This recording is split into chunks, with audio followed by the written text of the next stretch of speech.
Hello, YouTube. We're playing Skald Against the Black Priory. I forgot to click on you. But yeah, we're recording for YouTube now. Say hi to YouTube, Jess. Hi, YouTube. We forgot about you. Yeah, we absolutely fucking forgot about you. Sorry about that, YouTube. But yeah, so we're gonna go through the classes in Skald Against the Black Priory. The first one is your basic fighter. It's called an Arms Master.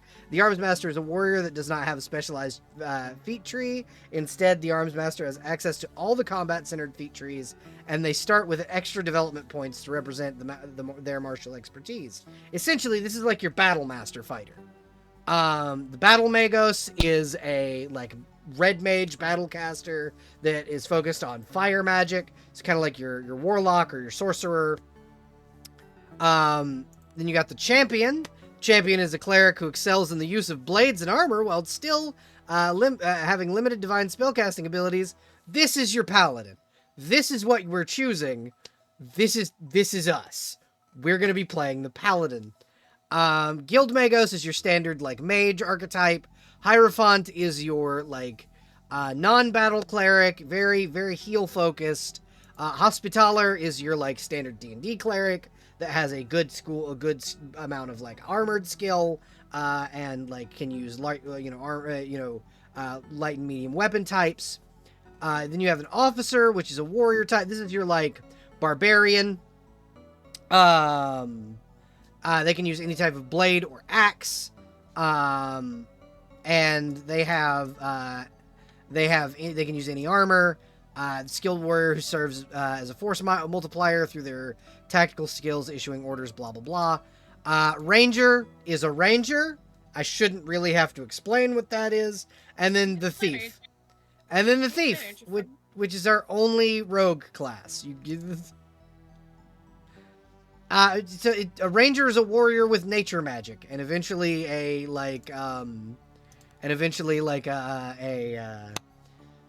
what's the word? An animal companion. But we're not gonna be playing a ranger. We're gonna be playing a fucking paladin champion. So we have some background options. Acolyte, you claim a connection with the divine that goes deeper than most, whether legitimate or not. You're always ready to dispense holy wisdom, be it imperial gospel or the profane ramblings of a heretic. +5 to attunement, that's your +5 to your magic casting class for paladins and other clerics. We're not going to do that. Courtier, you like to kiss noble ass, not me. Criminal, also not me. If I were playing a ranger, this would probably be what I take. Ex-legionary gives you +30 carrying capacity. I am sorely tempted to be an ex-legionary.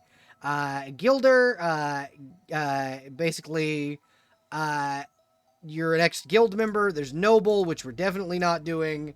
Sellsword's a really good one. The once mighty legions of the Empire in decline. This is an age of sellswords and mercenaries. There is no shortage of those willing to pay professionals to wreak violence on others. And you are very good at your job. +1 to athletics, +3 to vitality. This is what you pick if you want to be a fucking tank. Then there's Street Rat. Don't make me start singing Aladdin. I'll do it. Spending your formative years fending for yourself on the hard streets of the Empire's sprawling cities, you have left you with preternatural instinct for surviving. No crime is too petty, no meat too mysterious. +2 to initiative, +1 to thievery. There's a thug, which punch first, ask questions later. You have perfected the noble art of solving problems with brute force. +1 to club damage. I gave last time when I played this game off stream, I gave my, because you can make more party members than just the one you start with. I gave one of my cleric companions that I made the thug background to be able to do more damage with clubs. There's Vagabond, having spent most of your teenage years on the road. You are a free spirit with no allegiances to any person or place. Drifting from place to place, you go where there's work, food, warm bed to be had, crafting and survival. And then Wildling is like your outlander. We're gonna go with sellsword. That thug cleric actually gets a fucking killer concept for a character. Right? A thug cleric is fucking cool. So we have our primary attribute skills. As you can see, they're all set to 1 except for athletics, which we have a 2 in because of our our background. So we're going to give ourselves some fortitude. We'll give ourselves 2 fortitude, 3 in strength.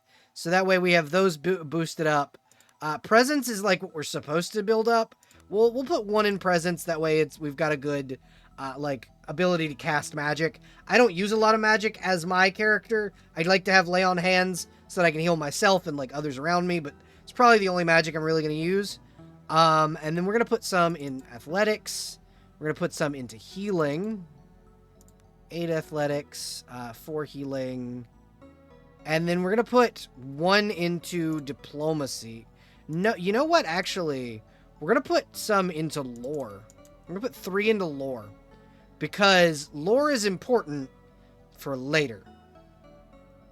So we're going to... an important tool that will help us later. Yes, exactly. So we're going to give ourselves religious training, which will give us the Imperial Livery, our litany, increased vitality, increased will, increased toughness. Okay, so we're going to put 3 ranks into here. And then we have divine spellcasting. Which one gives me lay on hands? This one.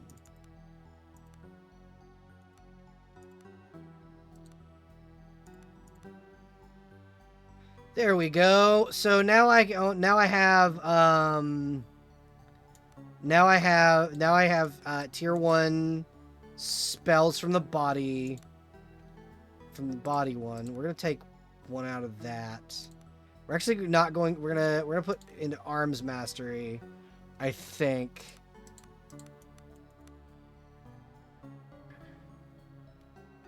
Yeah, melee accuracy.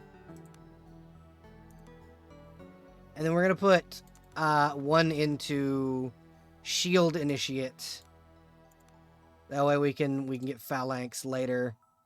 We're going to get bear's strength and minor lay on hands. Those are our spells. We're going to go gender female, portrait. That's... Also bestie. Yep. Bestie. Yes. I cannot pull... So, like, Donald's in here and I closed the gate so he doesn't run around. Uh-huh. But he's just, like, laid down on the floor and I sacrificed, like, the 1 fan I have going, pointed it at him. Okay. So now I'm sweating a little bit. It's hot. I'm sorry to hear that. The sacrifices I must make. Sorry to interrupt you. You're totally okay. I too would cry. Right now we're just custom creating our character, our tiny little sprite right here. Skin tone's gonna be a little darker, because we want our indigenous ass to be very visible in the darkness of this game. Give ourselves a black cloak. I like the blue pants. Kind of looks like I'm wearing jeans. And then... so when I do inevitably make you in this game, because you will be made into this game, what would you like your class to be?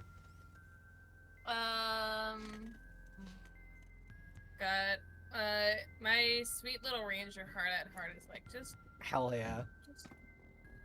My first class I ever played properly was a ranger, so... Love that. Fucking love that. Ranger is my second favorite class. It goes, Paladin, Ranger, Cleric. It's really good. I really enjoy it. Okay, so, time for my dyslexic ass to try and read this shit. On the wine-dark, raging seas of the Outer Isles, a lone, caravel struggles against the winds, and waves toward the accursed Isle of Idra. The moan of creaking timbers and the tang of preserved fish, your eyes slowly adjust to the darkness of the ship's dimly lit hold. Suddenly, something strikes the hull, and the ship rocks violently. Your heart begins to pound, and the feeling of unease grows in your stomach. Get up, mouth dry, head pounding. Rouse yourself from deep meditation. Rise, well-rested and ready to go.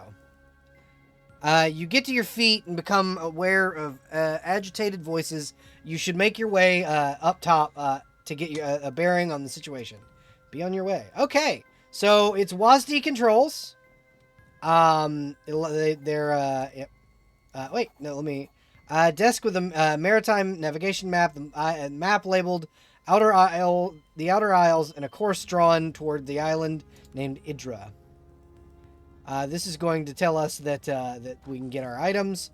We're gonna pick up this dagger and this club, and then we're gonna hit C because that opens the character sheet, and we're gonna equip this club and not this knife because I don't do knives. Knives are not my thing. Knife? Nope, no knives. To your surprise, you realize that the door has been locked from the outside. It doesn't budge. Perhaps you could slip the lock with a thin blade or use something to smash it. Use club. Using the club, you smash the lock in a fell swoop. The door begins to creak open. As the door swings open, you can now clearly make out cries from the deck above. You should make haste. Yeah, I do believe I should make haste.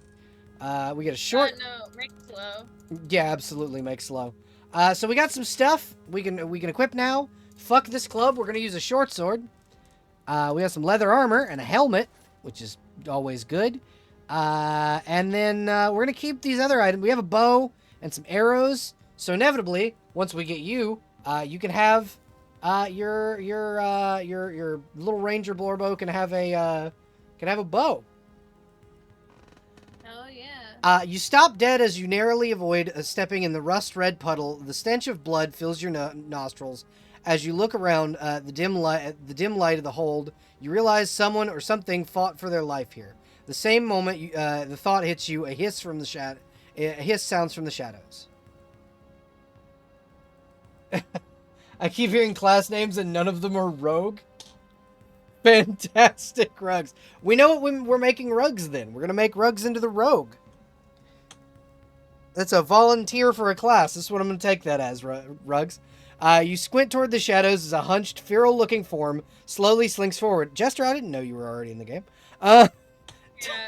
Tiny, disgustingly human-like hands, yellow fangs, and a grotesquely dexterous pink tail leave no doubt of the creature's rodent nature. Oh no, I spoke too soon. I'm so sorry, bestie. No, I just don't want to spoil the fact that I was in here.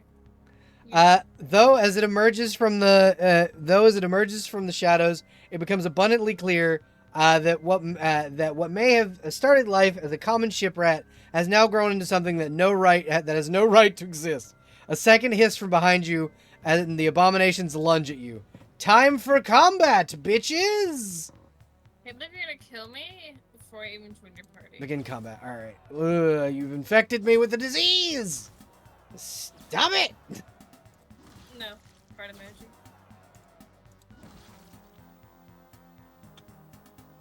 So in this game, you have two life bars, 2 health bars. You have your vitality, and then you have your vitality, and then you have your. Oh no, we're gonna light that back up.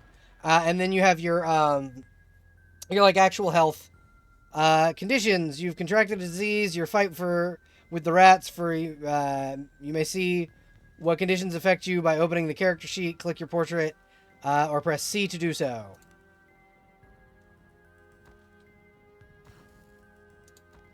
I picked up a lantern. I am weakly diseased. What do you do? Agility -1 can be removed by magic. I don't have the spell to do that, though. Oh, I just got a potion of cure disease. And some salt. Is that for the wound? I don't believe so. I think it's for these potatoes.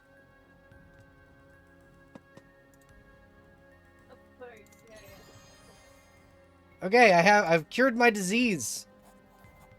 You emerge onto the ship's lower deck and as your eyes adjust to the darkness, you become aware of a hulking figure standing before you. Belle, here at last, growls the rough voice. Freeze and listen carefully. Who's there? Show thyself. It's Roland.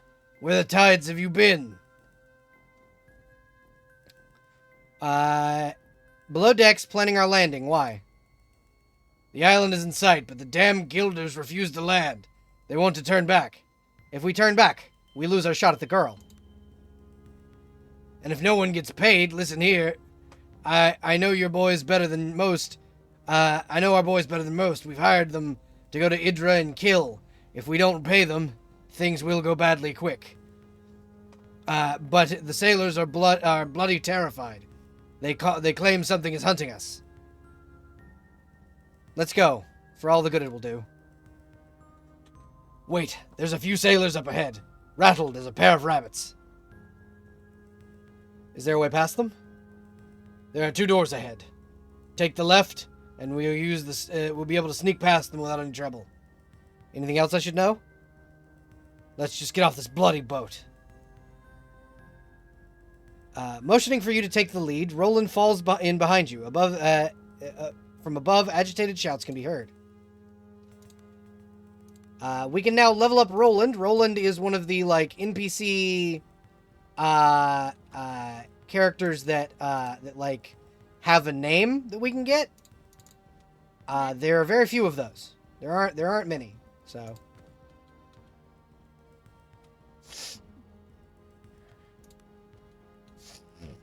Oh, my nose is stuffy and I don't want to sneeze on stream.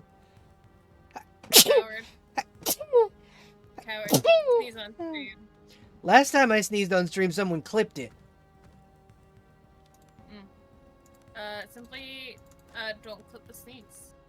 Chat. We're gonna craft this potato. We have crafted 2 baked potatoes. Important. Something nutrients, something. Bread!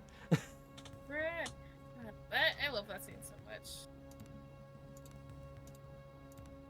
It's really like, Prosy D, the guy who does his voice.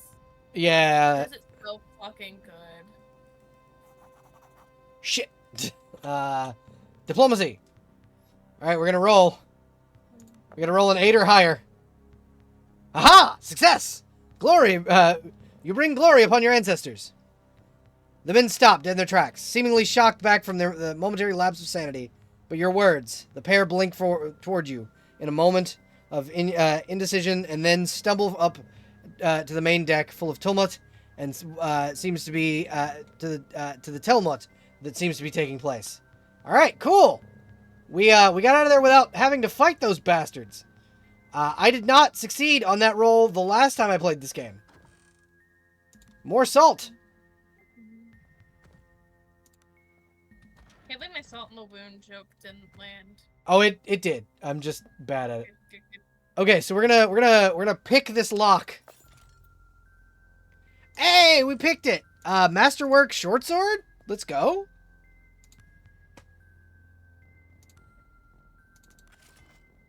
And a buckler. Got a shield now. Hell yeah. Oh, I need to level up Roland. That's right. I have a drawing character with vitiligo. I have to make it consistent.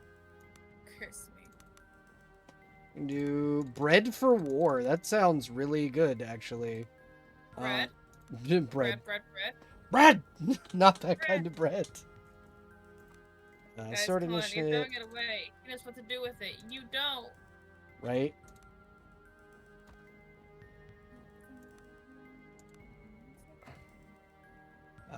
Pick the door. Failure. Force the door. Huzzah! Potions! Tonics of vitality, electric, fire, and strength. Alright.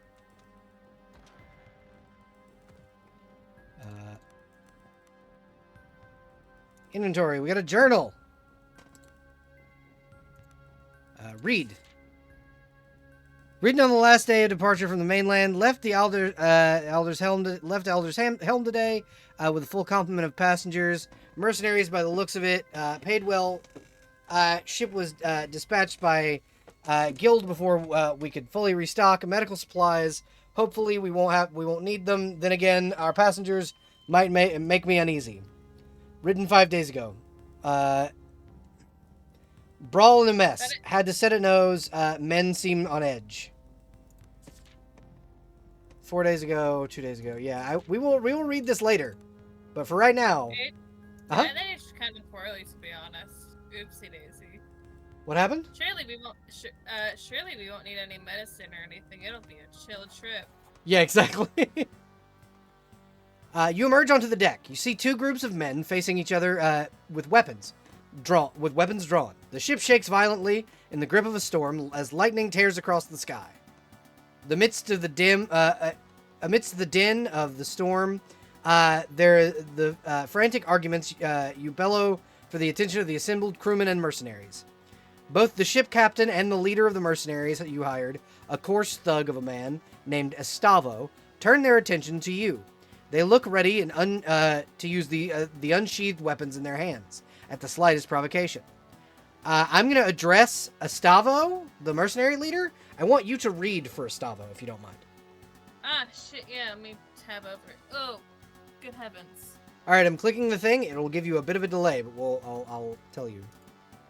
Yeah. The mercenary leader, Estavo, flicks his dark eyes to you, but his blade fixed on the desperate captain.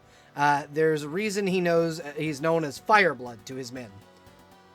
Estavo, you'll get your money, but let me handle this. A cruel smile twitches into his left eye on Estavo, into life on Estavo's wind-withered face. It's only one rich noble girl, but we can always find more sailors. The ship's captain bristles at these words. Captain, why have we not dropped anchor? Something dire stalks these shores. We cannot approach without risking the ire of that horror. A jittery mutter of argument rises from the sailors, causing Estavo's eyes to darken even further. What horror have you seen? Naught but glimpses. My men have seen the shadow of something deep in the water, stalking us. No matter, nothing natural moves like that. Estavo glares murderously at the captain. You renege on our deal based on a glimpse? There's desperation in the captain's voice. We are seasoned sailors. We do not balk at shadows. You need to be alive to rescue this girl you speak of. We are out of time. Sail us in or argue your point with Estavo. Estavo turns his steely gaze from you to the captain. Let me spell this out for you, Sea Dog. We contracted the rescue of the girl, but if you don't get us to this shore, we will get you for free. I like to think that Estavo just literally has the voice you're using now. Cause like I like how like calm you're speaking.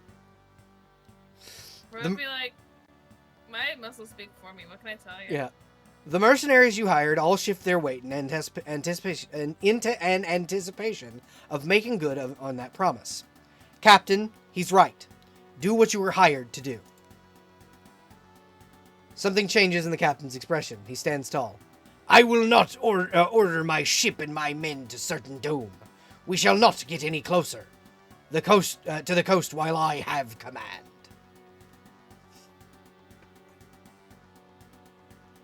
Diplomacy. I believe you, but my contract with these men does not mention your survival. Failure.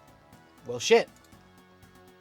Estavo's grin begins to show teeth as he hears your words. The color drains from the captain's face. There's a momentary silence, then a crash, and a shudder of something strikes the ship's hull. In the confusion, the mercenary throws a dagger deep, lodging it in a sailor's throat. Okay, here we go.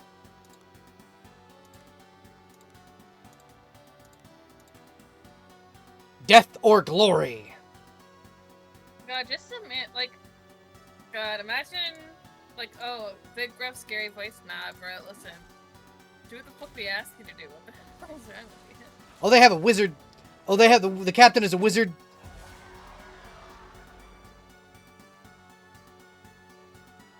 Okay, it's my turn. Charge +1. 11 piercing damage. Die!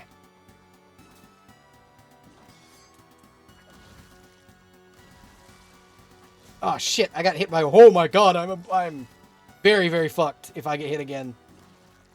Okay, close to... Okay. So... Moderate vitality, and then... Fuck you! I thought you were going to say modern times require modern solutions. I mean, they do. I will not lie, they do. Oh shit, okay, Estavo's dead. I'm dead. dead, guys. Sick. It's great to see you.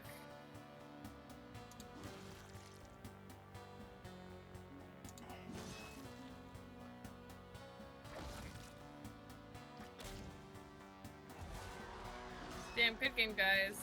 It was really good for, like, walking up to the top of the ship. Ugh. Roland, go get the wizard. Almost everyone but us is dead. Damn, bitch.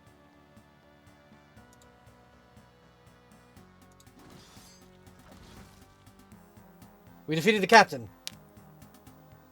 But at what cost? Loot the corpses of your enemies. A breastplate and a dagger. Well, that sucked. Injured head. Inventory. Breastplate. Any question? Yes. Damn, welcome to the club.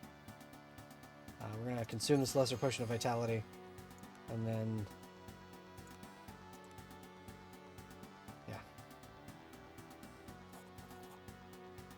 you rest your sword arm and survey the carnage. Then suddenly a loud crash as something collides violently with the hull. The surviving mercenaries and crewmen alike fight to keep their footing as the ship lurches. Suddenly a huge monstrous tentacles burst from the water around the ship.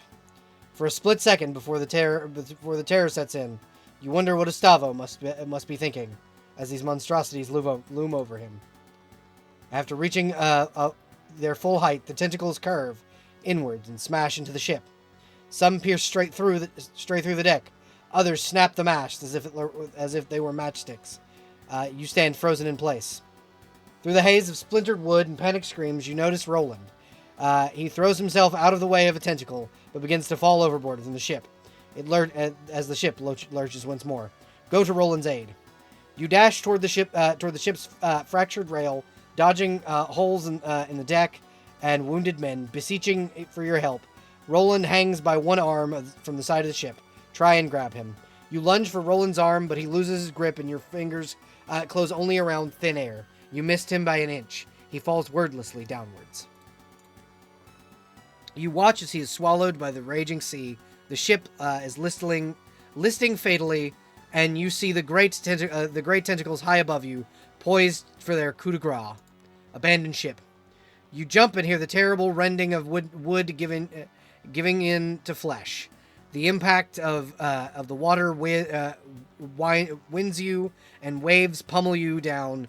The current beseeches you to go deeper, even deeper. Peaceful blackness. That's Sick. it, guys. That's the game. Yeah, thanks for coming, everybody. That's the game. It's only been about 30 minutes. But we died. Congratulations. 2 weeks earlier. I'm giving this game my Dungeon Master voice.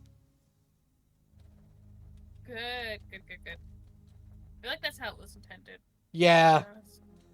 Yeah, I think if I don't give this game like my full Dungeon Master voice, it's not like I'm not doing it a service.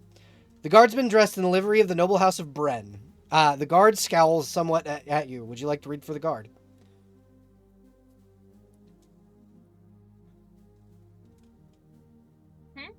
Would you like to read for the guard? Oh shit, yeah, I can do that. So, you said the words, but they didn't have any meaning for me. Armsmaster Lyra waits at the main entrance. You guys talk to her if you've not done so already. All right. I like kind of how the movement is. It kind of looks like a little board game piece. Yeah, right? Or like a D&D mini that's just kind of moving about the thing. Yes, Ruggs, you are correct. I should have listened to the captain. I know what happens when you listen to the captain versus what happens when you listen to Gustavo. I've never listened to Gustavo, so I wanted to do that on this playthrough. An aging armored man in the livery of the House of Bren stands and scowls at you, eyes like coal peering out from a craggy, fringed face at the bottom of it with wild white hair. The older man crosses his massive arms and steps forward and leans towards you. So, young sellsword, come looking for a scrap, have you? Though his voice is full of gravel, there is now a glint in his eyes, as though the old coals have begun to warm up. Canid, you old fool. A single bark of laughter emanates from the dense beard as he embraces you in a crushing bear hug. Kaodin may be older and grayer, but from the force of his hug, you reckon reckon you wouldn't have any more chance of beating him now that he did as you did at 12 years old. It's good to see you. Some things haven't changed. Kaodin steps back and allows you to breathe again before grabbing you by the shoulders. We heard of your father's passing. Truly, he sits with the golden dead now. Tell me, how did he die? So, chat, here's the first thing where I'm going to let you guys make decisions.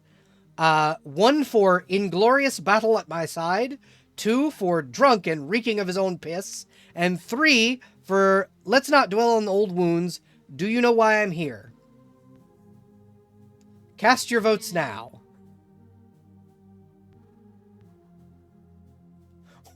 Why drunk and reeking of his own piss? Why is that the first vote? What? You opened it up to chat. That is true. I need a tiebreaker vote. We need a tiebreaker vote. Is anyone here in the chat willing to do the tiebreaker? Come on, chat. It's one vote. It's one vote, 2. Vote 2 for me. It's not... Okay. If no one else votes, I will pick the one that I like best out of the 2 votes that got voted, and it probably won't be 2. That's fair. That's fair. Hey, Belle Bestie, I need you to... So I started the drawing, right? Uh-huh. And then I just barely started, and I'm like, ooh, face. So I should probably stop. Who are you? Who are you? Out the rest of the drawing. Who are you drawing? Is the question. I'm drawing a fan troll. Nice. Oh, that's my fucking updated reference. Nice. Inglorious battle makes me sound like someone who couldn't protect my old ass dad. That is true. That is true, Rugs. So we're gonna go with 3. Let's not dwell on old wounds. Do you know why I'm here? Master Cato will chew your ear plenty when you see him. Belle, Lyra, the new Master at Arms, awaits you by the main entrance. She'll escort you, and don't ask her not to. If you think I had a temper. The joke fails to hide a note of anxiety in the grizzled house guard's voice. What are you hiding from me, you old boar? I will automatically fail this skill check. Okay. You've been found wanting. I won't betray my master's confidence by saying more. Best see him yourself. The man offers a smile, but it fails to iron out the concerned creases around his eyes. Very well. I will go look for the Master at Arms. If you want to explore for old time's sake, take this lantern. Lord Bryn will wait, and we don't want you getting lost in the hedge maze again. Whatever may come to pass, it did an old warrior a barrel of good to see you again, girl. The old man slaps you on the shoulder, in parting, almost knocking you off balance, then seems to remember something he has as he leans in conspiratoriously. Damn knees. My damn knees are acting up again. Can't hardly sleep on account of the aches. Let me tell you, I'd take an arrow in the leg any day. If you're going over to the kitchen larder for a bit of grub, a bottle of brandy from the wine cellar would make me a happy man. Kaodin shifts as if to emphasize his stiff knees. But first, don't keep Lyra waiting any longer. Talk to her first. I'll be here for later. All right, so we need to go get our old teacher a bottle of brandy. That is our next important thing. Also, we got a new shirt. It's the Traveler's Garb. It's very pretty. We also now have a lantern. So, want to see one of the things that makes this the best game ever? You pet the dog. The dog. You can pet dogs. Any dog you see in this game, and cats, you can pet them. Good. Good. It does my heart good when I hear that you can pet dog. A woman stands before the main entrance to the villa. Her posture speaks of a graceful, coiled power, that of a dueling ace. No doubt she is the new master at arms for the House of Bren. As you approach, she offers a quick, neat, and just low enough to be quick and neat bow, just low enough to be respectful. Greetings, Belle. Master Cato waits you back to the house. Welcomes you back to the house. The master is eager to meet with you and is ready at your leisure. However, if you wish to refresh yourself first, he suggests you visit the kitchen for some food, and then perhaps a walk around the grounds and garden. Very well, I shall explore a bit. Excellent. Though I'm sure you still know your way around, the kitchen is the building to the east, and the garden and the hedge maze is to the west. Come back and check in with me once you've stretched your legs. All right, now we can go survey the grounds. That's what we're going to go do.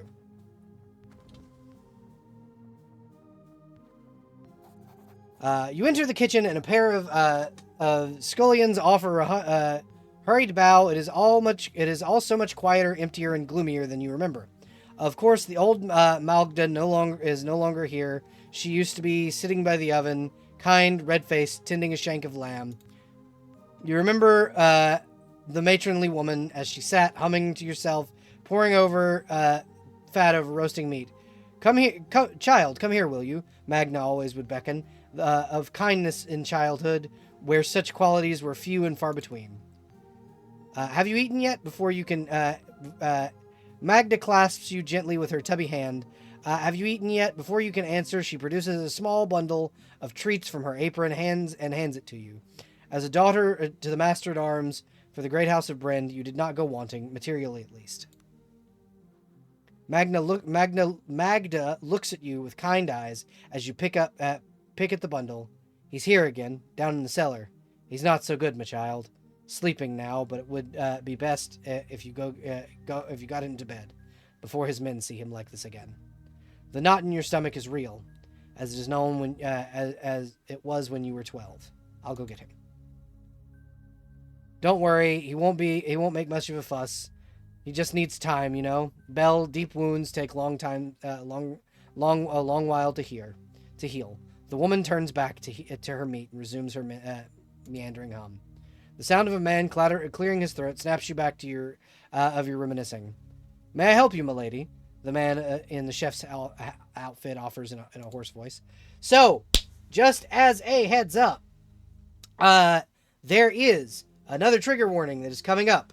Parental abuse. For anyone who suffered from that growing up or think that is a sore spot for you guys, that is a thing that is about to happen. Parental abuse and alcoholism. Just as a heads up.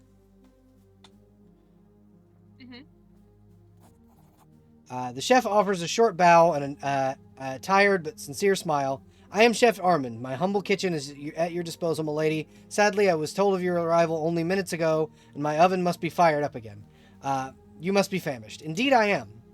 My suggestion is thusly. Whilst I stoke the fire, you run down to the pantry and fetch some cured ham and cheddar cheese. I will then teach you how to cook my renowned melted cheese sandwich, and you shall never want for an evening meal for as long as you live. Very well. Splendid. Pantry is to the west, the wine cellar of the wine cellar, and the cheese is kept in the northmost room. Return when you have cured ham and cheddar, and I shall provide bread and instructions. Now venture forth into the underworld. Chef Armand wanders back and forth, tending the fire. Okay, yeah. So we're gonna go down into the cellar. We have found another lantern. Empty bottles litter the floor of this room. You chuckle to yourself as you imagine the kitchen staff in their wine tasting sessions. No doubt, much revelry has taken place here. Then a cool gust of air from the passage to the north. The wine cellar lies that way. You can almost hear a faint sobbing. Ghosts, no doubt.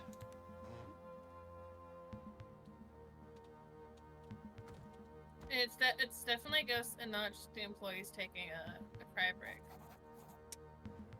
You're gripped by a long hidden memory. This is where the parental abuse stuff comes in. So if anybody can't take this, this is the cutscene. You're gripped by a long hidden memory upon entering this part of the cellar. You sealed it away, but in doing so, preserved its strength, and now it demands freedom. You can still recall smelling him before you could make out his writhing shape in the dim-lit cellar. Mistress Valeria, open the door. Your father doesn't even. Mistress Valeria, open the door. Your father doesn't even notice you in the throes of his intoxicated ramblings. How could they take her? Her chambers were locked from the inside. Where is she? Try to shake some sense into him. Your father jolts upright, the bloodshot whites of his eyes glaring out of the darkness. You found her, wandering the forest outside the estate. Mistress Valeria. Haltingly and leaning heavily on you, your father manages to stand. She was never the same. Whatever happened broke her. It was the girl, you know. The seed was planted in Valeria that night. But how could you know?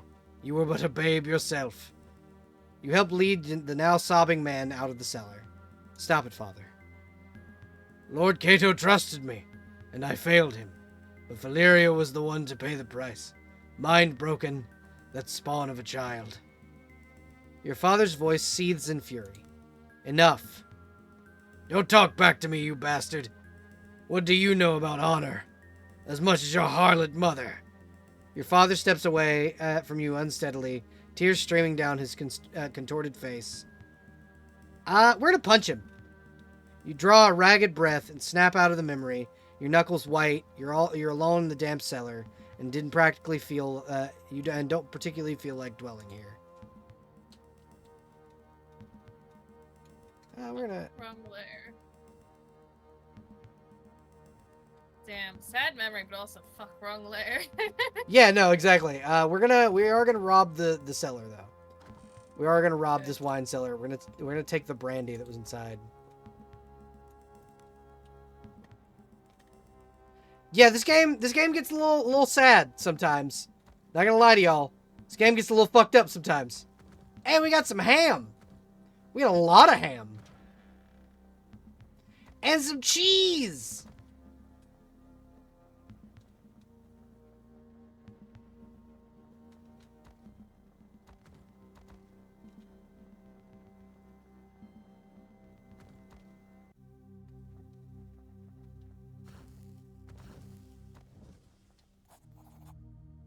I have the ham and cheese. Ham and cheese, baby. That sounds really fucking good right now, actually. Yeah, a ham and cheese sandwich sounds fucking delicious. Up.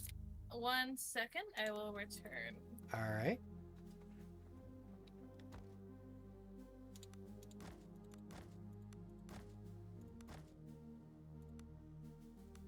We now have a grilled cheese sandwich. And then we're going to go ahead and eat that grilled cheese.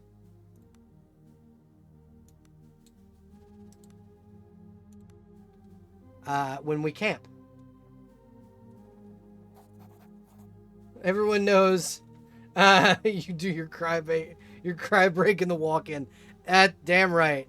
Hold on, let me see what you made. Present the sandwich for inspection. Armin wafts the scent of the grilled cheese sandwich toward his nose. The crust of the bread, the softness of the cheese, the savoriness of the ham, perfection. You shall indeed never go hungry again in the night. Thanks. Have you seen Lyra? Not best to keep her waiting. I have your medicine. Ha! That's some fine foraging, young whelp. Before you can get a word in, Kaeden snatches the bottle, uncorks it, and drinks deeply. The old man, eyes closed in relief, lets out a deep sigh. May your sleep be dreamless. He speaks as if to himself. May your sleep be dreamless. An old sailor's greeting, something one mercenary would say to another, as a prayer, not one moment. Bloop. Welcome back. As a prayer to not dwell on the painful memories. The kind that come with work with the work your father and I. Kaeden halts momentarily and looks at you. Your father and I would always part with those words. Now I've held you long enough. Be on your way. We're gonna pet the dog before we go get lost in the hedge maze.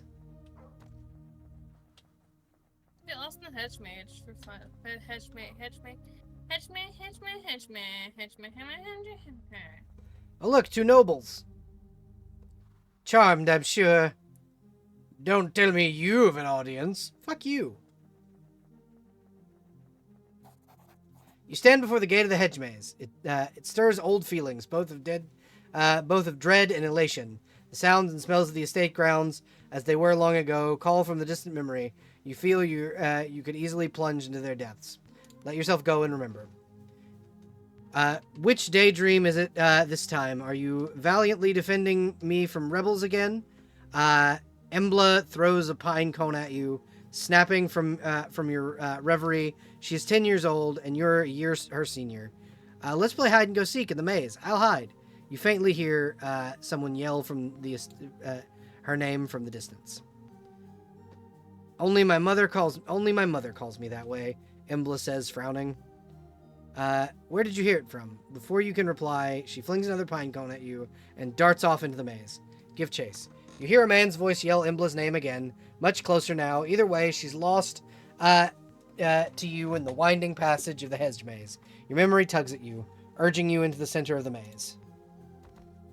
All right, y'all, let's go find this. I did not complete this mission while I was playing before. I gave up because I could not find the center of the maze. Maybe you'll find it today. Yep. You mean like that? Damn. You stand at the center of the maze. It feels much less impressive as than you remember. The ornamental pond was an ocean. The rock at its heart, the windswept island. You found me, daydreamer. You remember the tone of her voice. And can almost see the impish 10-year-old girl wading through the pond. Why do you always come here? I like the water. It's so calm. Embla shoots you a mischievous look, and you notice the faintest tang of ozone. She makes a slow motion hop through the water, her fingers trailing the pond's surface. Where the water and skin meet, strange colors bleed and spread across the surface.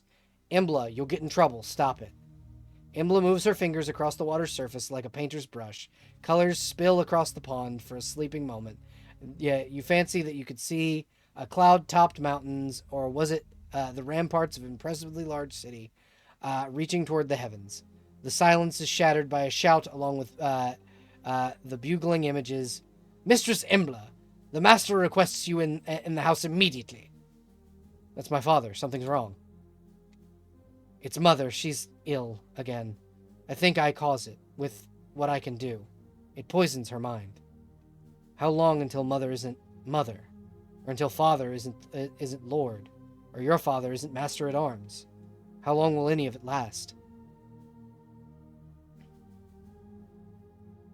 I don't know. No one does.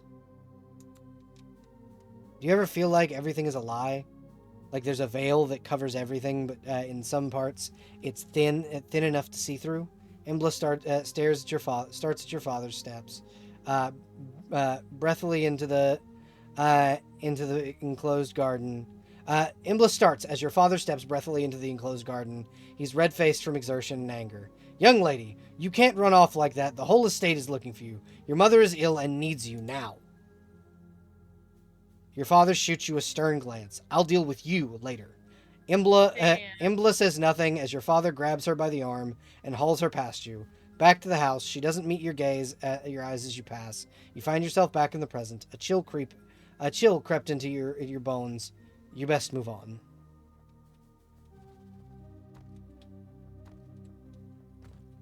Damn. Yeah. I feel like that's something. This character had a fucked up backstory. Huzzah! But at least you get to live the fucked up backstory. Like that's. What What sort of character doesn't have a fucked up backstory, though? I mean, like, OG Belle didn't have a fucked up backstory. OG's fucked up stuff. OG Belle's fucked up stuff happened in campaign. Yeah, that's what Icarus is currently dealing with. It's what happens in that campaign, Smiles. Yeah, exactly. Oh wow, the hedge maze was not as big as I thought it was gonna be.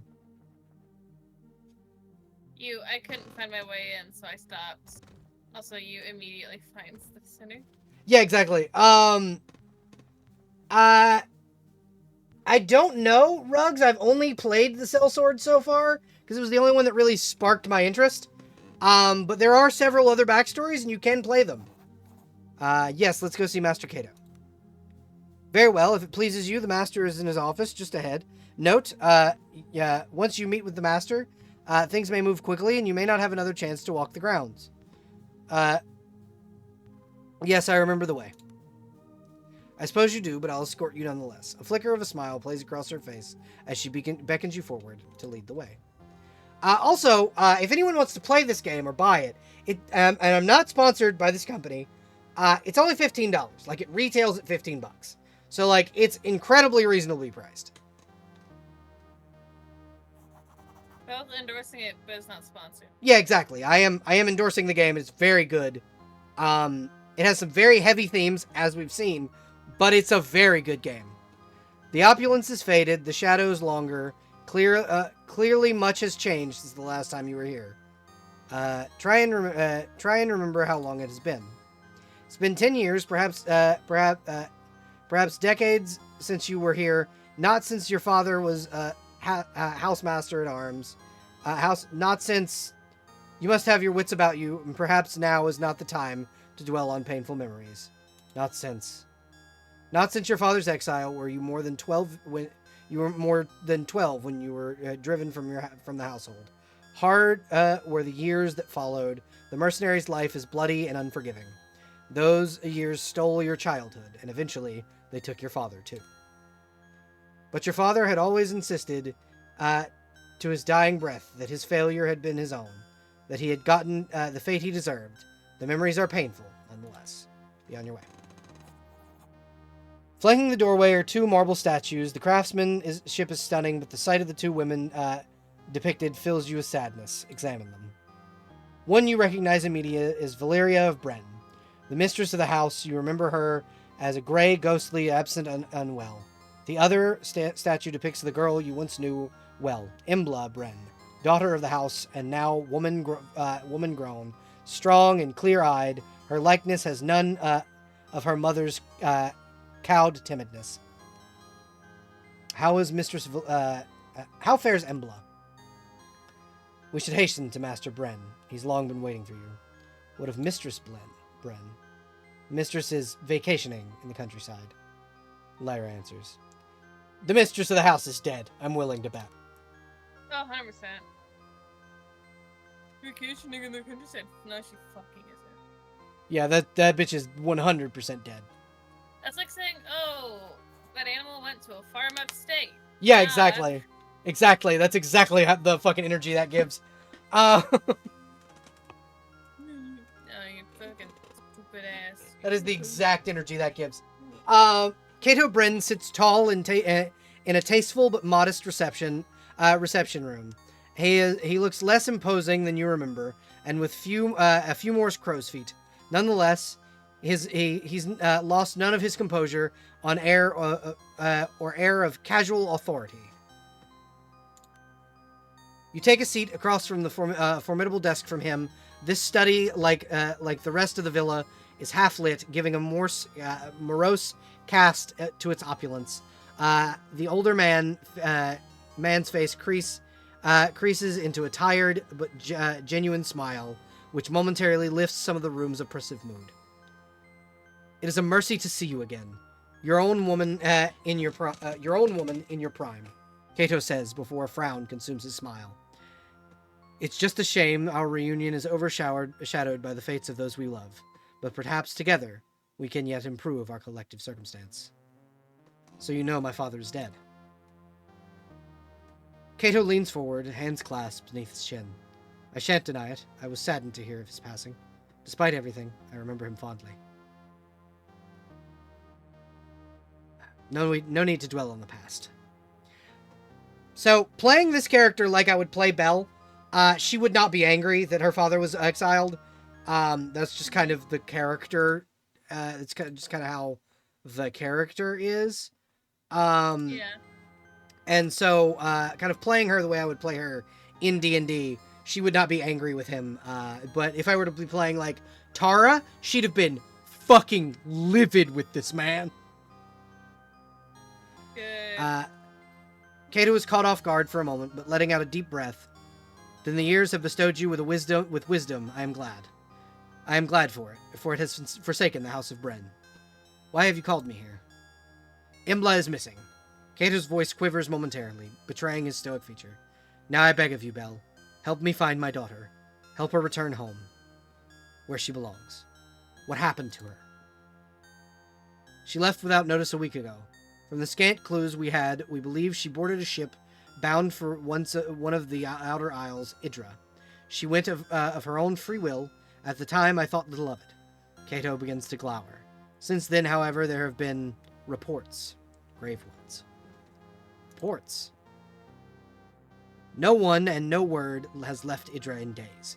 Rumor has it, even Imperial Argus are in the dark. I know not how this touches the fate of my daughter, but she must be returned to me, one way or another. Any idea why she left? Something has been building in her for years, an aptitude of sorts. But I suspect you already knew. In any case, it's grown much stronger lately, and drives her in ways I cannot understand. I suspect she's looking for answers. But why Idra? Why indeed? There is little on the island to save Port Horan. If Idra was her destination, she must have landed there. What of her aptitude? An aptitude of the worst kind. It does not spring from the canonical imperial praxis. Instead, it comes from elsewhere. It is the kind of the Empire does not suffer to exist. I hope it only answers that she seeks. I hope it's only answers that she seeks. Once again, but why Idra? Horan. Yes, an old imperial port and home of a few hundred whalers, traders, and the occasional smuggler. We can only speculate as to what drew her there, but it is our only lead. How can I help her? Hire mercenaries, travel to Idra, and begin your search for in the port of Horan. From there, I trust you to do what needs to be done. Spare no cost. Just bring back my daughter. Yes, if nothing else, the port will be dangerous enough. That is why I have summoned Roland Greyeye to me, a crude but effective sellsword that I've made good use of before. He shall accompany you on this task. Roland Greyeye? The man is a grizzled veteran. He may be slowed with age, but his experience and reliability more than make up for it. He's almost as respected by similar men, and so he is also respected by similar men, and so will be instrumental in hiring a reliable crew. I'll take it into consideration. Cato shows you his upturned palms beseechingly. I know this thing I ask of you is fraught with danger, but this is your chance to improve your fortune, materially and in honor. What do you say? I accept, for Imbla's sake. Imagine saying no. Oh yeah, exactly. This would be the time when you guys would tell this guy to fuck off. I know you guys as players, he would go, just save the girl, and you'd be like, fuck you. No, I listen. I love women. I would save a woman in danger. That's fair. So, the reason I say that you guys would say fuck you as far as this guy's concerned is because he'd be him going, oh yeah, this can like materially and honorably improve your station. I could see players like Ruggs and Huffy immediately telling this guy to fuck off. Oh my gosh. For one, they fucking hate. I know that Huffy hates nobles. Like just as a player. But I think Rugs would probably accept again for the princess's sake, and I think you would, and I know that Venny would, because Venny just kind of goes with whatever the plot is. I'm going to find this girl and then marry her and then build a kingdom and then go to war with you. That's what Rugs would do. There's Rugs. I'll build my own kingdom with blackjack and hookers. That's Rugs. God. Kato smiles, visibly relieved, and for a moment he looks like the man you remembered. Have you any final questions or matters to discuss? Time is, I'm sure, as you appreciate, of the essence.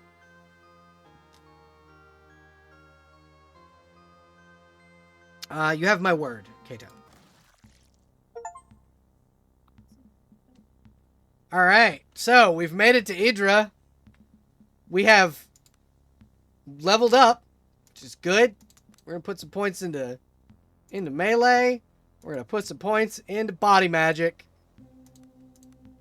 Also, if my luck, the person that's missing would somehow be like, hey, remember that girl you loved as a kid? Yeah. Missing. Go find her.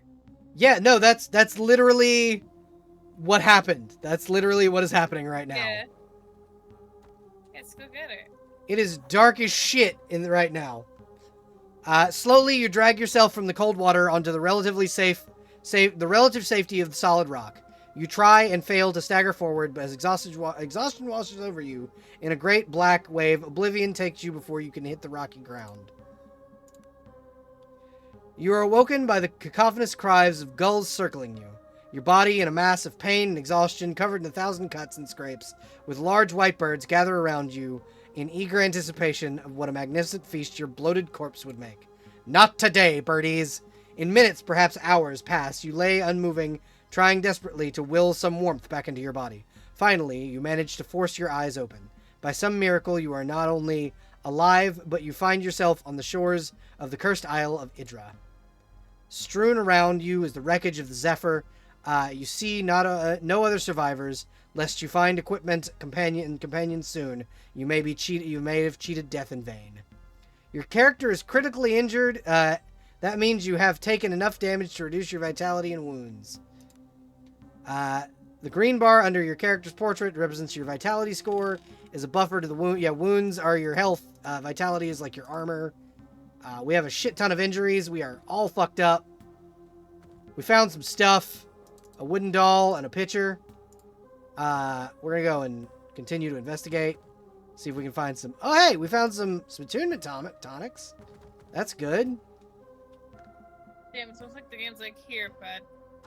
You want a band-aid? Cracked wine jug and some worn dice.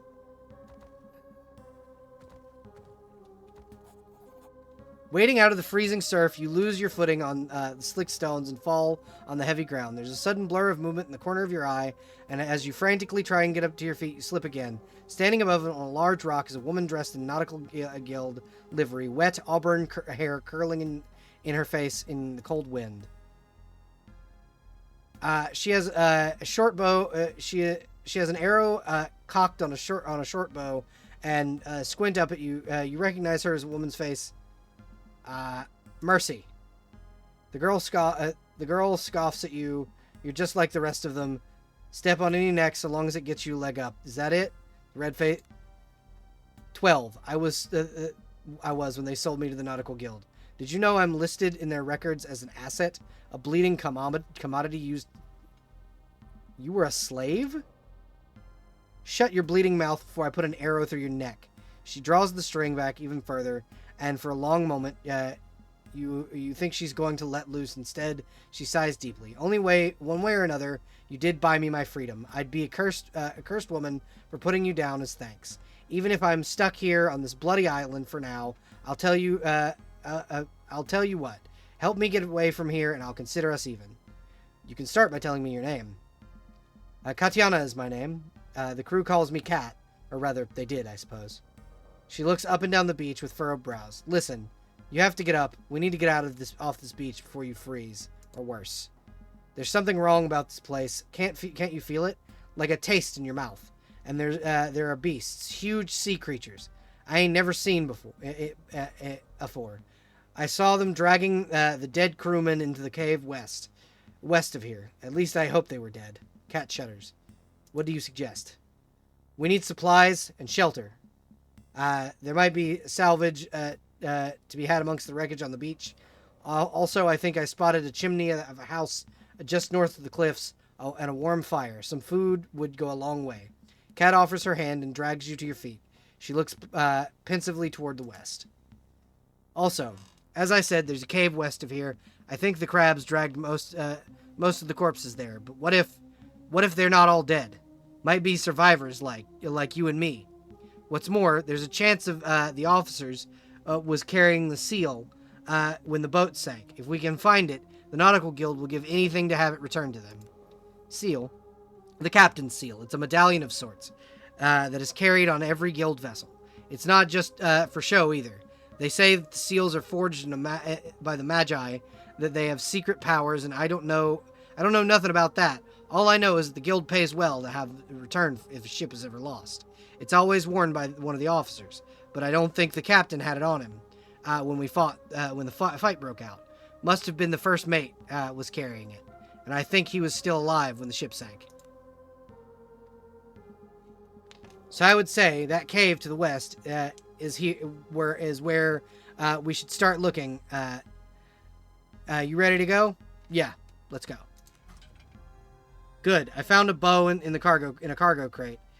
We best find you a weapon too as soon as possible. I suspect we'll need it before long. Together you begin to move off the beach and toward whatever darkness dwells in the island interior. All right, so we're gonna level up Cat. She is a thief, so we're gonna give her tradecraft feats. We're also going to give her light weapon initiate and give her a bunch of points in the thiefcraft so that she can hide in combat. Cat has a weapon. Cat does have a club. We are not going to be she's not going to be using that club. I am.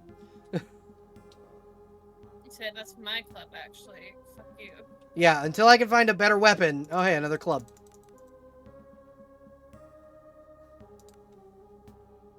What is this? Checkered tunic, hood. I almost want to ask you a homestead question. I realized, wait, I don't know if you. I have no fucking idea about anything to do with Homestuck.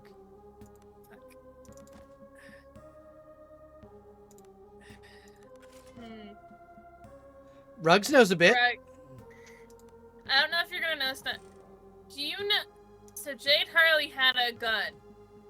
Do you know if the trolls had access to guns? 'Cause I don't.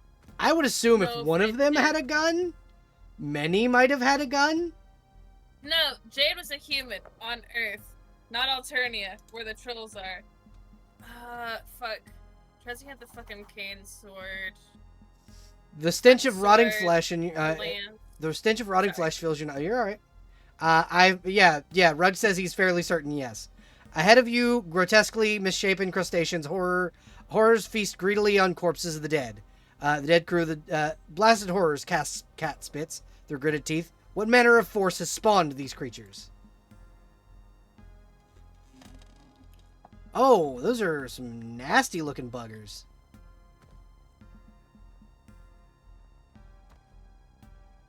Okay, like, I can't believe I forgot. To be fair, Aaron's fairly forgettable when he's not pissing you off, so.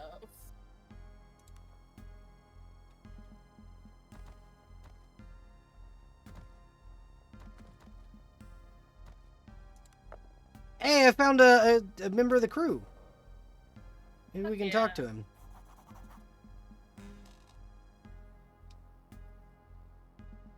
Standing by the edge of the cliffs, a crewman from the Zypher looked lucky enough to made it ashore. The man gibbering incoherently.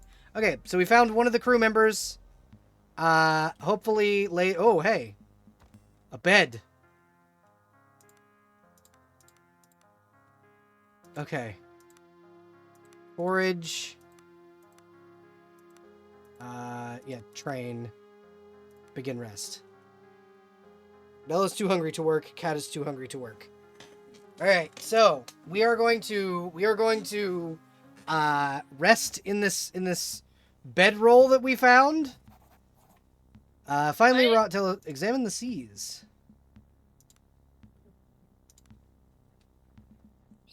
Ugh. We picked up some rope. That's good. That'll help us repel. Yes. I hate the Mantic was like, you're like, oh, you go to sleep. I'm like, oh, do we have normal dreams about it?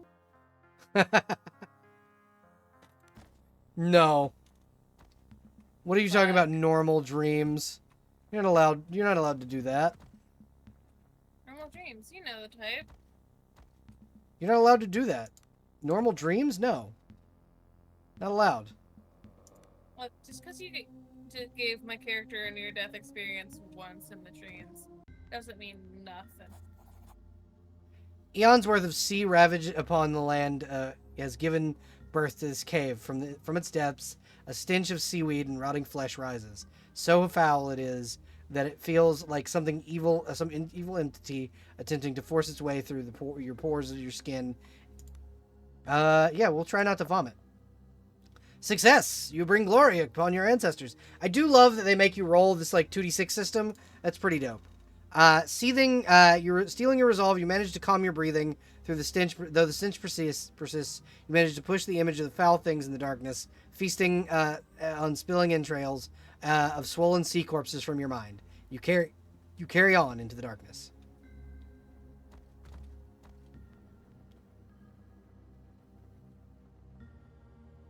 Crab. Oh no, they're bats. Okay. So. No, you hear me. I need to be up front. Sorry if I'm quiet. You're right. You are perfectly okay. Thunk. Hell yeah. Okay, so this bat is going to die because I am going to be the one killing it. But yeah, you're drawing, so like that's understandable. Thunk. 1 piercing damage. All right. Die. All right. Dope. Oh, the bat disengaged. Okay, so me being on the front lines, probably not the best idea. Oh, hey, bloodied. Okay, now we're cooking with gas.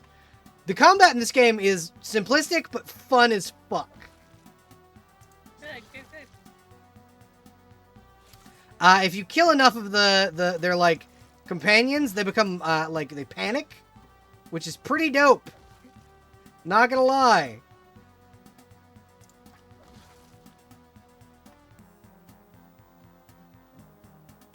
$111 XP.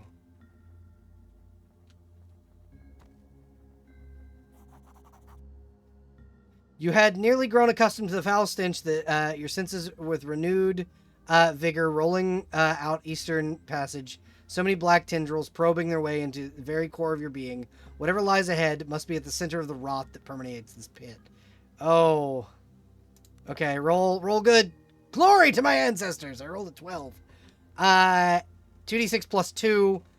Difficulty class 10. Through grit alone, you refuse to let the foulness find purchase, and you fight down the nausea that wells up inside you. Oh, I've found a bunch of dead sailors. Ooh, a hood. Masterwork helmet. My friends are dead. Ooh, hood. The corpses of the doomed crew of the Zypher are arranged around the chambers of the central column. A pale light shines down from an aperture of the vaulted cave ceiling above, illuminating their bloated features and pale blue skin. Is there a form of artistry to their arrangement? For a brief moment, you almost find it beautiful, though it comes into your mind unbidden and interpolar.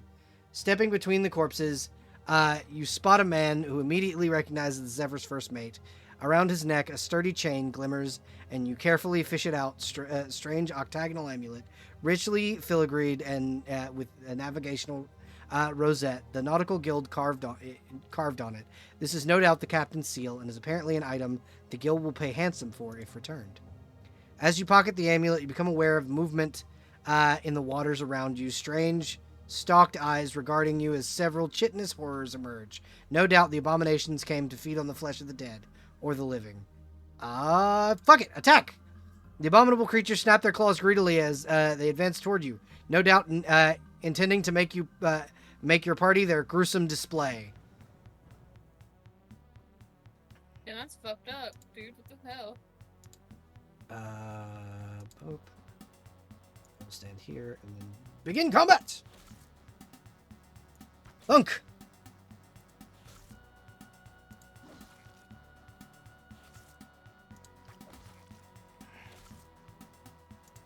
I'm gonna need to drink a potion soon. Thunk! Critical hit! Alright, hell yeah! Potion. Oh. Shit. Hey, Belle. Yes. Hey, Bubba. My friend. Yes. Stretch. Points, man. Stretch. Oh, yep. Definitely need to do that. Okay. Thank you. Thank you for making me stretch. No problem. Oh, I was able to heal and attack at the same time. That's dope as fuck.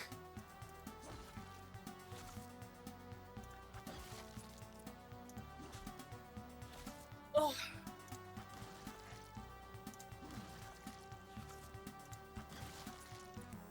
Hell yeah, victory! We have defeated the crabs! Normally you need special shampoo for that. Oh my god. What I is need to this? stand up first. Male coif of defense. I'll give you the hood. It's,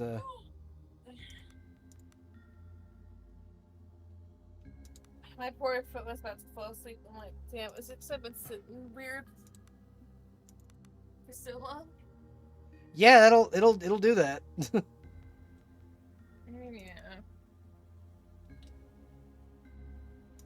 Ooh, I leveled up. Okay, cool. It means I'm immediately not dead. Alright, so we're gonna put more points into this for one. Do 3 ranks into that. Oh wait, no. Okay, so we'll do one more into arms mastery, just because I want to not be shitty at arms mastery. That's why I didn't like me. They fucked up. That's why. What do you know? We're gonna pick this. Nope. Aha! Huzzah! We unlocked it. Hat of defense. Inventory. Let's see if this does anything for you. Hat of defense adds +1 to dodge. And you look sick as fuck wearing it. Cool. Stepping into the fresh air, you pull a strange octagonal seal from your pocket. Examine it more closely. The dark metallic surface is covered in intricately carved lines and symbols. It reminds you of a mix between a compass and we'll do lore 10. You must roll a 7. All right, cool. Success! You bring glory upon your ancestors. You have indeed heard about the type of device before. You understand, as you understand it, it allows officers of nautical guild ship to operate their vessels as complicated navigational instruments. But more than that, it also serves as a device that records the captain's log.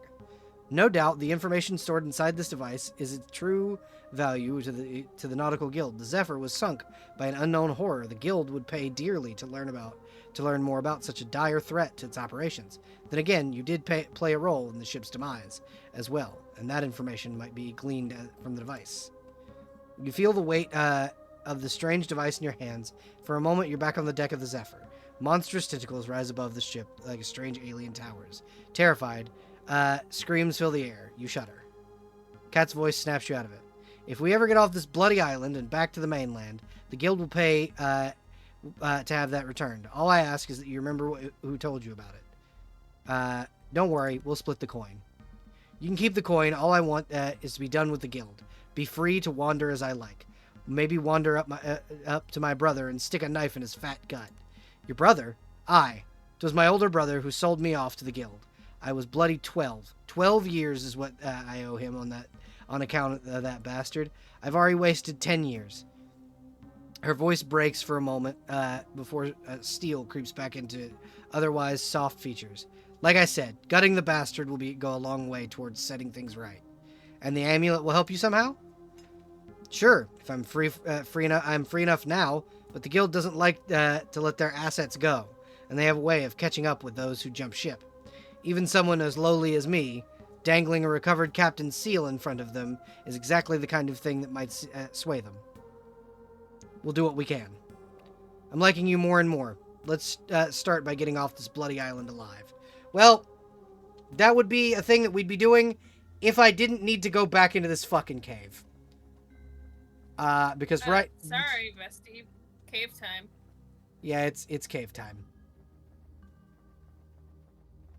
Do you know the beautiful part about caving? What's that? You don't have to do it.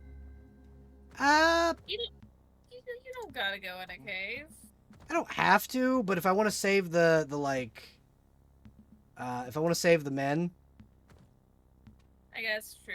We won, Rugs. We did win and kill the like abomination crabs.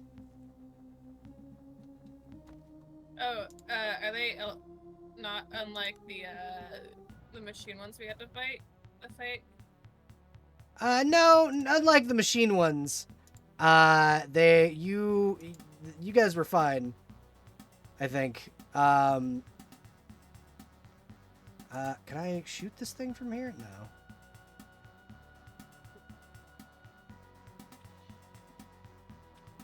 The machine crabs you guys had to fight were modified Final Fantasy enemies. Not gonna lie to you. Damn.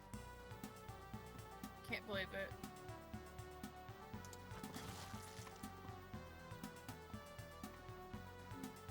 Wait, how far does that go up? Oh, not this way. Me asking questions like you can answer them. Right? We are going to loot.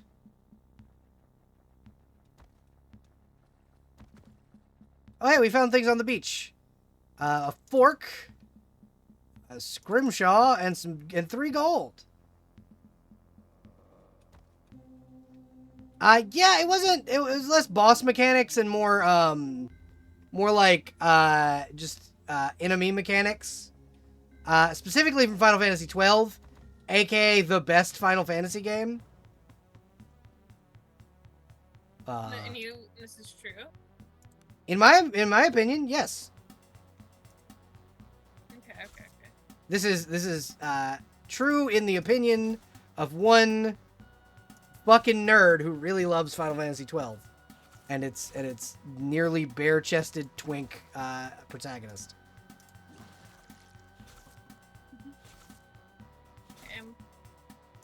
Vitiligo patterns, baby. Slap them on there. Get them in there. I'm sorry. What did you say, Rugs? Because I will fight you. It is not basic. Fuck you. Damn, I can just redeem a random encounter in this she versus Rugs. It does not stick to to a formula. The fuck are you talking about?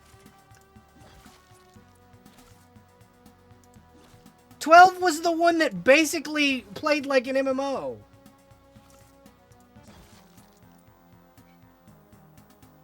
Oh yeah, you played it for like 3 hours. You can't play that game for 3 hours and formulate that opinion. It's incorrect.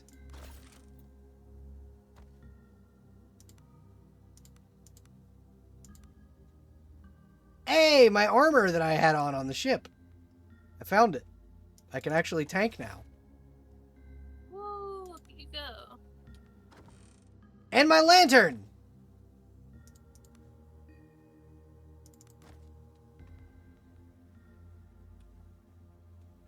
Yes, you do break into a palace. And then everything goes fucking wrong after that. Large misshapen crabs emerge from the water all around you. You have intentionally or not intentionally, seemingly mindless beasts laid an ambush for you. Oh! Wonderful! Wonderful! Hey, Belle. Yes. Question, but you know the answer to. Like blades that are sheathed on the back over the shoulder. How work? They don't. Be completely honest with you. Yeah. They literally... The only way you could probably do a back sheath effectively is if the back sheath were to be essentially like... I don't... it's hard to explain. It's hard to explain basically what happened, like how you use a back sheath. Because hold action, beat. Okay, so now you can beat the hell out of this thing. Essentially the way a back sheath would work is you'd have to have like a sword frog and not a sheath. So that you could actually like unsnap it from where your body is.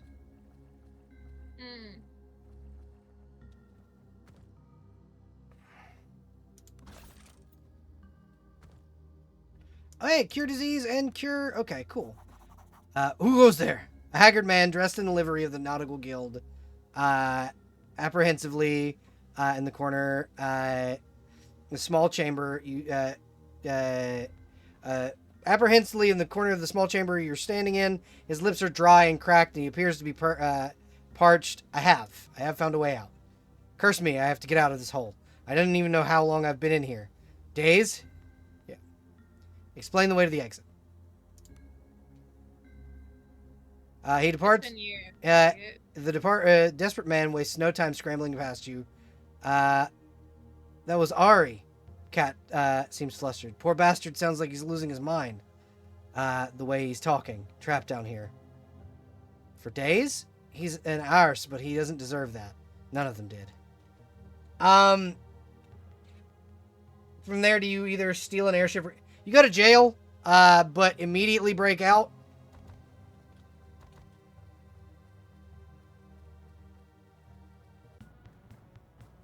Hey, snakes! I've solved my weapon conundrum. Fuck you, Rugs. Fuck you and your formulas. Oh no! I am dead. That is bad. That is very bad. When was the last time I saved? Not at all, I don't think. It auto-saves, I think. You never verbally mentioned it, so... Oh, I hope I don't die. Oh, please don't die.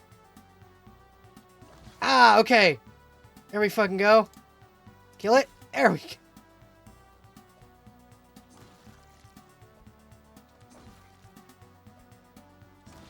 Ah, okay. Victory. Hopefully I'm not dead and I'm just injured. Okay. I am not dead. Okay. Inventory. Yes, definitely gonna save the game.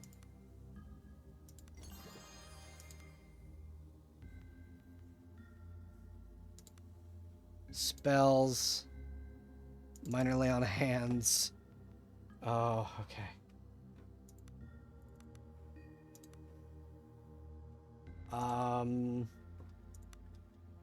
Light weapons. Thiefcraft. Save and exit. Me. Cast spell. Minor lay on hands.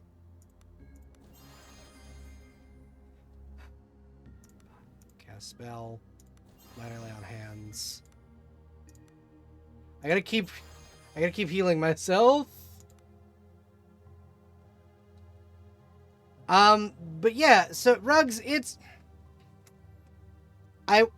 the formula kind of began with like Final Fantasy like 10, but still. The guy wears sash is not same night as. I'll show you the notes. I drunkenly cracked the code one night. It's a good formula. Yeah, it is a good formula. It's a good game. Like one of the best Final Fantasy games I think ever made was Final Fantasy XII, for the simple fact that while a strange haunting piping can be heard in the caves ahead, Surely it must be the wind. Then again, it rises and falls with an eerie sense of musicality that does nothing to set your mind at ease. Forge ahead.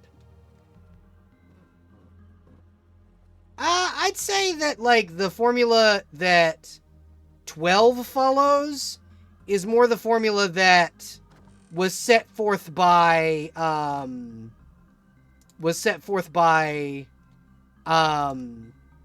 what's this? Potion of Bless.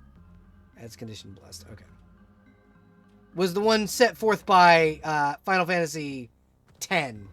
Or Final Fantasy VIII, rather. Not the 7 formula. I don't think it follows the 7 formula. I think it follows the 8 formula.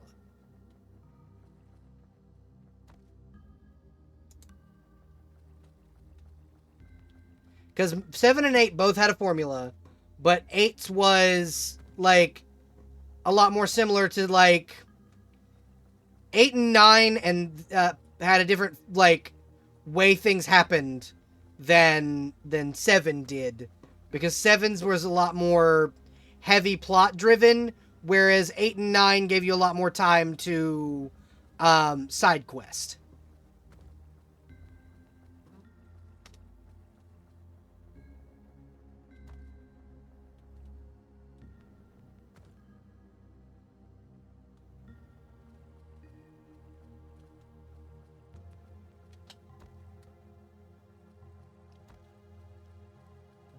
Weapon question, raise my hand. Yes, what's up? When people have, like, concealed knives on their, like, legs or whatever, blade up or down? Down. You don't want the blade facing towards your genitalia. True, thank you.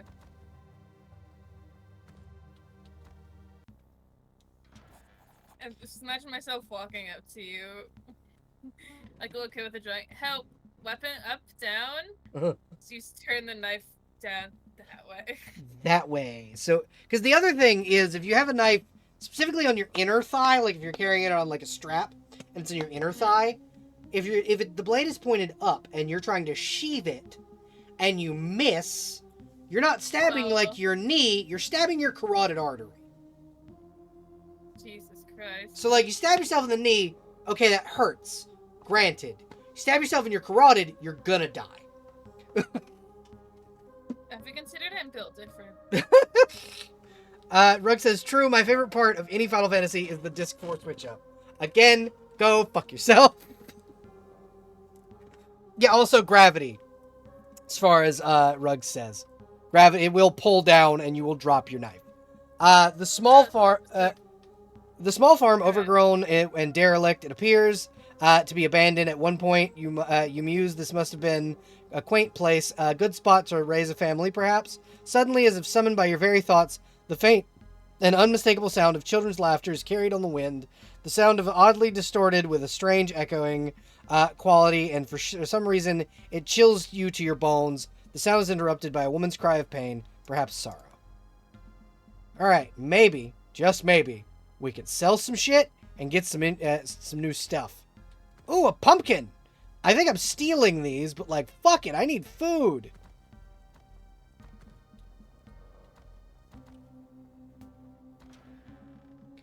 Beds and inns. Okay.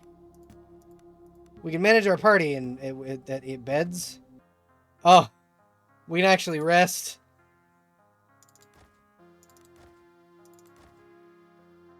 Begin rest. Camp activities begin.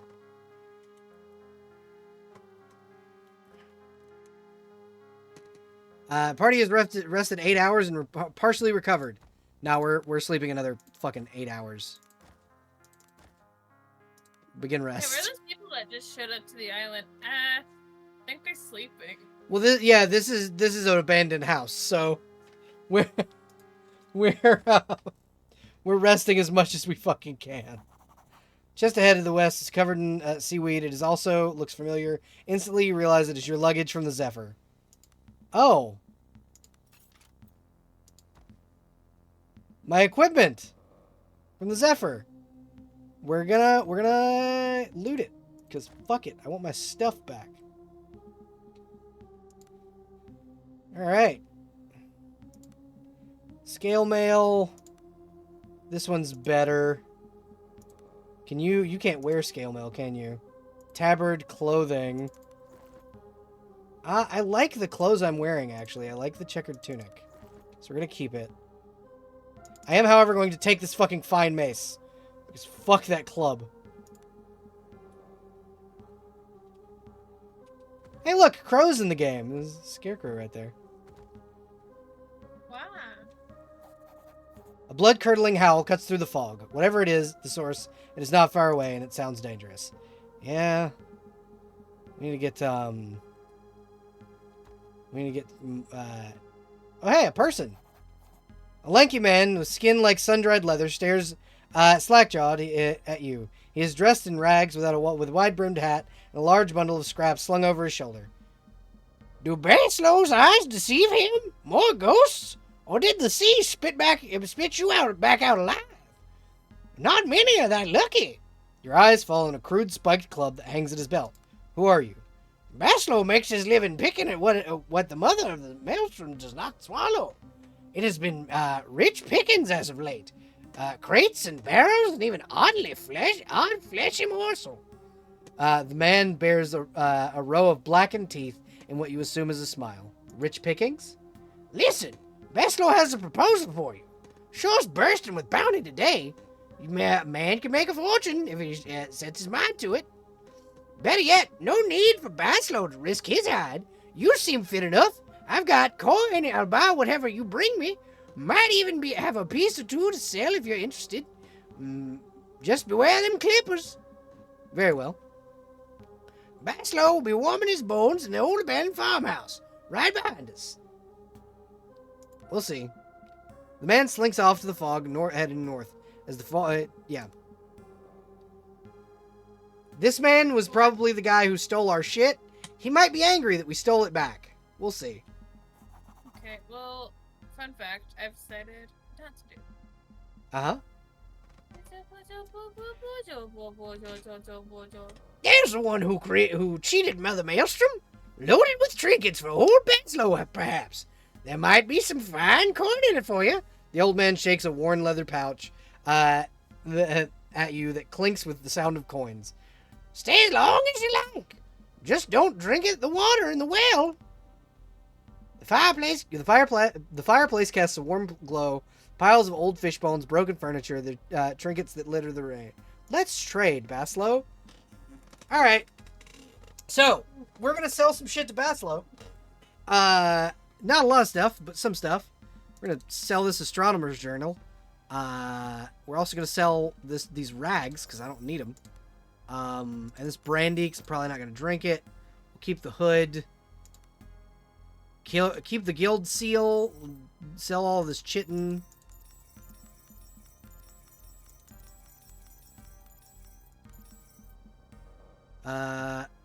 Yeah, this firewing insect.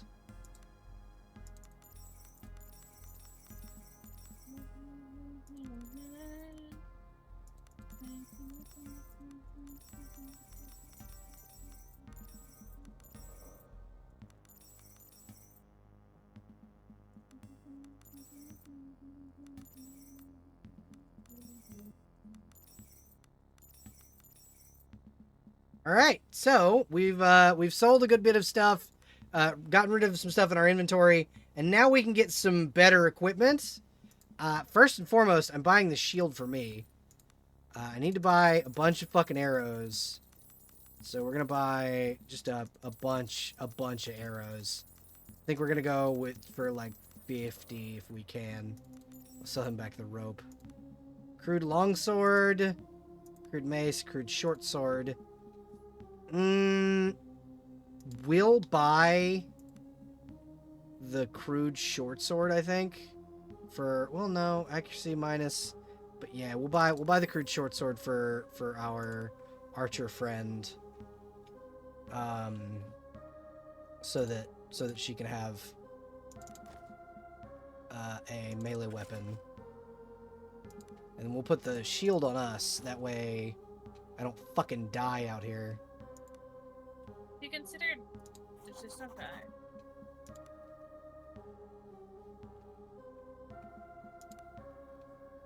And then we'll sell her club.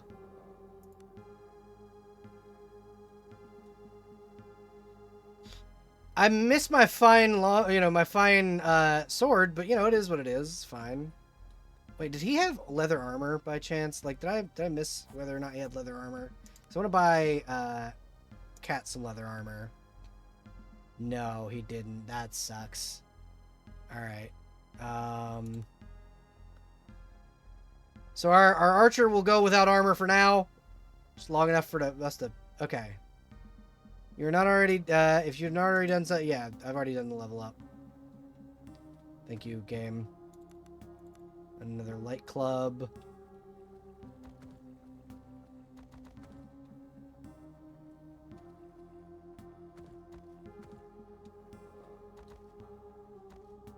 An empty barrel. Seems Basilo's been here already.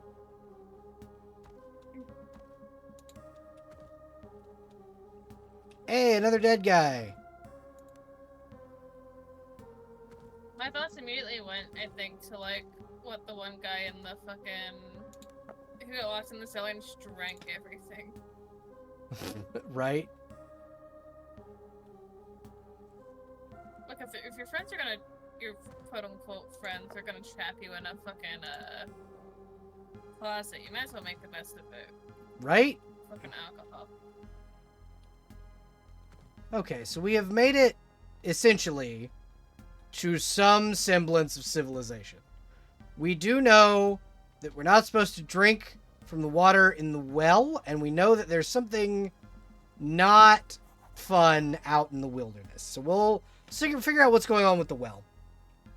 A woman sits in the grass ahead of you, the well looming over her. She is emaciated, ragged, and covered in grime. How long has she been sitting there? Days? Weeks? She rocks back and forth, almost catatonic. Then suddenly, you hear it again. The clear sound of playful children's laughter rises from the well. The woman wails. So, before we do that, we're going to go ahead and say goodbye to YouTube for this first recording, because it's at like an hour and 42 minutes. Thank you, everybody, for watching on YouTube. Have a wonderful evening, and remember to wash your hands and wear masks and things. Bye, everybody! What?